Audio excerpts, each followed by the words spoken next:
Channel announcement.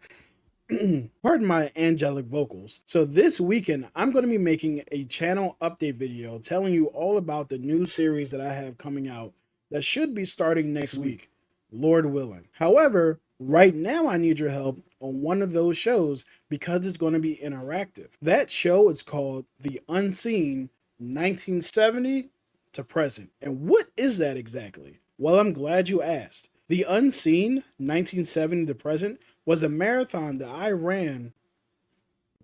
was a marathon of movies that I watched back in 2021 when we were all stuck inside with the pandemic. I watched one movie from each year between 1970 to 2021. I watched Beneath the Planet of the Apes, I watched Dirty Harry, and then the next year I watched The Godfather. Yes, I had never seen The Godfather before, so 2 years later I watched The Godfather 2. Both classics, of course, they held up to all the hype that they were given, but there are some movies during this marathon that didn't. For some years, I had found movies I had never heard of before that have become my instant favorites. 1973, I watched a movie called Lady Snowblood. This movie is one of my favorite movies of all time, and come to find out, Quentin Tarantino basically took Kill Bill right from Lady Snowblood. Crazy discovery to make, especially having never heard of this movie before. So I want to do that again. But the difference is, I want to get you guys involved. I'm going to choose 4 movies for each year, starting with 1970, and you guys are going to vote on which one I watch. So next week, my 1970 review will be out, and you guys will have chosen the movie. That poll is now up in the community post,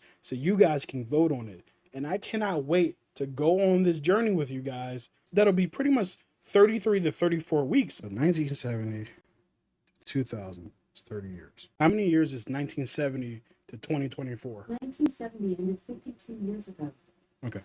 This will be a 52-week adventure because we're going to do one movie per year, per week. I want you guys to do it too. I want you guys to watch the movies that are voted on in the poll so we can actually have a discussion about it. Also, and this is just up to you, I also want you guys to go on the journey watching movies that you've never seen before. And you guys can go at your own pace. You guys can go faster than one movie a week. I know I did when I originally did it. With that being said, I cannot wait to see what you guys vote on. I got some really interesting movies coming up for 1970. Some things, honestly, I've never heard of, but the synopsis was so crazy that I was like, oh, this could be a good movie. This could be interesting. And also, just to give you guys a taste of what this marathon might shape up to be, I'm going to put the link to my first The Unseen 1970 to Present marathon in the description. If you're new here and you want to follow along, click the subscribe button. That way you'll get updates every time I have a new poll in the community post and when a new review has dropped. So guys, want to check out some of my other reviews, you can see the Teenage Mutant Ninja Turtles review right over here, and you can also see me and Zach Attack reviews discussion on Barbie right over here.